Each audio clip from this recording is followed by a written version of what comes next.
Welcome to the podcast of North American Literature hosted by the Research Group Studies in American Literature and Culture from the University of Granada. Hello everyone and welcome back to the podcast. I am Cristina Bolivar, a student from the University of Granada, and today we have a special guest.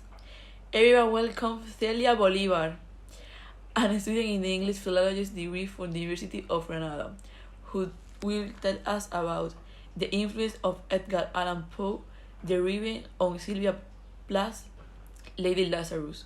Celia, thank you for coming today and joining us into this interesting topic. Thank you so much for having me here. It is such a pleasure to be able to participate in this incredible podcast. It is a pleasure for us to have you here. Now, let's start. Firstly, we would like to know about both author backgrounds. Could you tell us about it? Of course, regarding Poe, The Raven was published in the Evening Mirror in 1845, which was a notable platform for literary and cultural discourse in New York City. While his works were not widely recognized during his lifetime, as of now, The Raven is considered to be one of the most influential poems in American literary history. Indeed, and what is about? Poe addresses a range of themes such as death, grief, irrationality, and suffering, emphasizing the speaker's never-ending sorrow and the inability to escape death. So it is kind of a gothic atmosphere, right? Absolutely.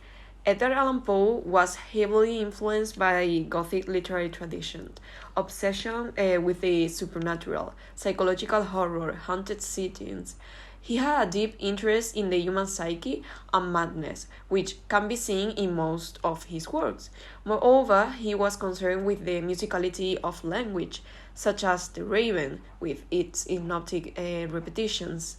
These devices help to depict the psychological torment of the first-person speaker in The Raven, who mourns for his lost love, Lenore. The eerie refrain, "Nevermore," repeated by the mysterious raven, intensifies the speaker's descent into madness, creating an atmosphere of inescapable doom. Wow, I'm already dying to know more about this author and his poem. And what about Sylvia Plath? It is similar. Sylvia Plath, Lady Lazarus, published in 1962, examines the cycle of death and rebirth, while exploring themes of performance, psychological torment, and suffering. The speaker struggles between the desire for death and the compulsion to survive, which creates an existential trap. Sylvia Plath, Lady Lazarus, was written only a few months before her suicide and is marked by her frequent references to her previous suicide attempts.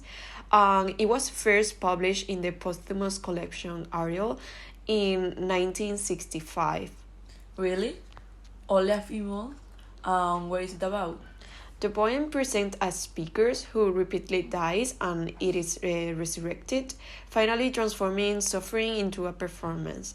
It was written in the context of confessional poetry, so it is deeply personal, reflecting Plath's struggles with mental illness, while also engaging with self-destruction. So both authors are kind of trapped in a constant cycle, isn't it? Exactly. Despite being written in different literary contexts, Poe's The Raven serves as a prototype for exploring psychological torment. A model Plath modernizes through a more self-aware and theatrical approach. The Raven motifs of obsession, repetition, and despair are reformulated in Lady Lazarus to reflect the 20th century concerns about identity and self-expression. How is that achieved? Can you tell us about it? Of course. When studying both poems, one of the main focuses is the theme of death, which is portrayed as an inescapable force. In The Raven, Poe uses the word nevermore repeatedly throughout the poem. The word itself becomes symbolic of finality and unchangeability, emphasizing that there is no hope, no possibility of escape from death or the sorrow that it brings. Every time the speaker asks whether there is any hope, comfort, or reunion with his lost Lenore, The raving answer nevermore signifies that such desires are futile and unreachable. This repetition underscores the idea that death and the grief associated with it is inescapable. Similarly, in Lady Lazarus, the quote, dying is an art like everything else I do exceptionally well, in line 43. The word dying in this line presents death as a repetitive and inevitable process for the speaker. By stating that she dies exceptionally well, Platt's speaker acknowledges death as a something that she cannot escape or avoid. It's not just a single isolated event, but something that recurs. But do both of them like or enjoy being in this inescapable cycle? In Plath's poem, the speaker absolutely despises the idea of being brought back to life. In Poe's poem, the speaker sees the opportunity to come back to life as a peaceful and something to be desired. Plath wants nothing more than to stop having to interact with people after dying. Are there more references to death? Plenty of them, but I will not mention all of them on this podcast. Would be like 3 hours long. True. Moreover, in Poe's poem, I quote, "Tell me what thy lordly name is on the night's Plutonian shore," in line 47. Plutonian shore refers to Pluto, the Roman god of the underworld, reinforcing the idea that the afterlife is inescapable. This mention emphasizes that once one crosses into death, Pluto's domain, there is no escape, whilst Plath uses the word grave explicitly to refer to the place of death from which the speaker metaphorically rises. I quote, "And I rise from the grave," in line 12.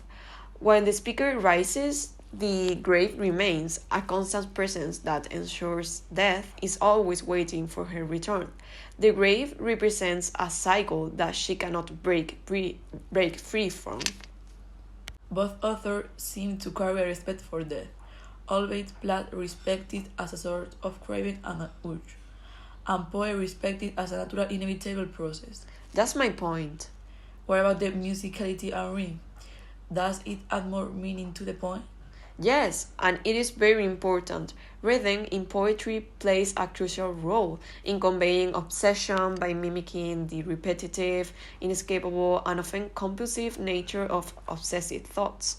Both poets use rhythm as a structural and psychological tool to trap the reader within the obsessive mind of their speakers. The raving is famous for its hypnotic rhythm, which mimics the speaker's descent into madness. The poem is written in a Chokaic octameter, and it gives the poem an incantatory, ritualistic quality, as if the speaker is caught in a trance of grief. The rigid structure, which is 6-line stanzas with a distinct rhyme scheme, mirrors the speaker's mental entrapment. He is locked in a repetitive cycle of questioning and despair. Moreover, the repetition of Nevermore, like I mentioned before, at the end of each stanza reinforces his inability to escape his obsessive mourning of Lenore. Each time the speaker hears Nevermore, he pushes further into his obsession, asking more desperate and self-destructive questions. And what about Sylvia Plath? Plath employs a strictly different but equally obsessive rhythm. Unlike Poe's rigid method, Plath's poem is structured in short, abrupt steps resembling the fragmented thoughts is spiraling into obsession. The rhythm is highly irregular. The enjambment and abrupt line breaks mirror the unmistakable mind of the speaker, making the poem feel breathless and urgent. Certain phrases are repeated in a rhythm incantatory manner, reinforcing the compulsive nature of her obsession with dying. The phrase, and I quote, "I have done it again," is rhythmically repetitive, like an obsessive thought looping in her head. As the poem progresses, the rhythm becomes more aggressive, mimicking the climax of an obsessive episode. So, in both points, the rhythm and repetition do not merely serve poetic aesthetic, they embody the obsessive thought of their speaker, making the reader experience the same cyclical, inescapable descent into obsession. That is really interesting and hard to achieve, right? Absolutely. Also, they use symbolism. Both the raven in Poe's The Raven and the phoenix in Platt Lady Lazarus act as a supernatural forces that trap their speakers in an endless psychological torment. In Poe's poem, the bird is a supernatural force that physically and psychologically invades the speaker's space, reinforcing his torment and ensuring that his sorrow will never end. It functions as a relentless messenger of fate, ensuring that the speaker remains trapped in his own obsessive mourning, unable to move forward. Similarly, Sylvia Plath does not mention the word phoenix directly in Lady Lazarus, but the imagery of fire, ashes, and resurrection clearly alludes to the mythical bird. Plath speakers repeatedly dies and is reborn, like I said, much like the mythological phoenix. In the poem's final lines, she declares, and I quote, "Out of the ash I rise with my red hair, and I eat men like a," in lines 82-84. The ashes symbolize destruction, reinforcing that she is consumed by her suffering, only to rise again and endure it once more. The phoenix, rather than symbolizing liberation, condemns the speaker to perpetual resurrection and suffering, ensuring that she is never free from her own self-destruction. You mentioned the color red. What about the color imagery?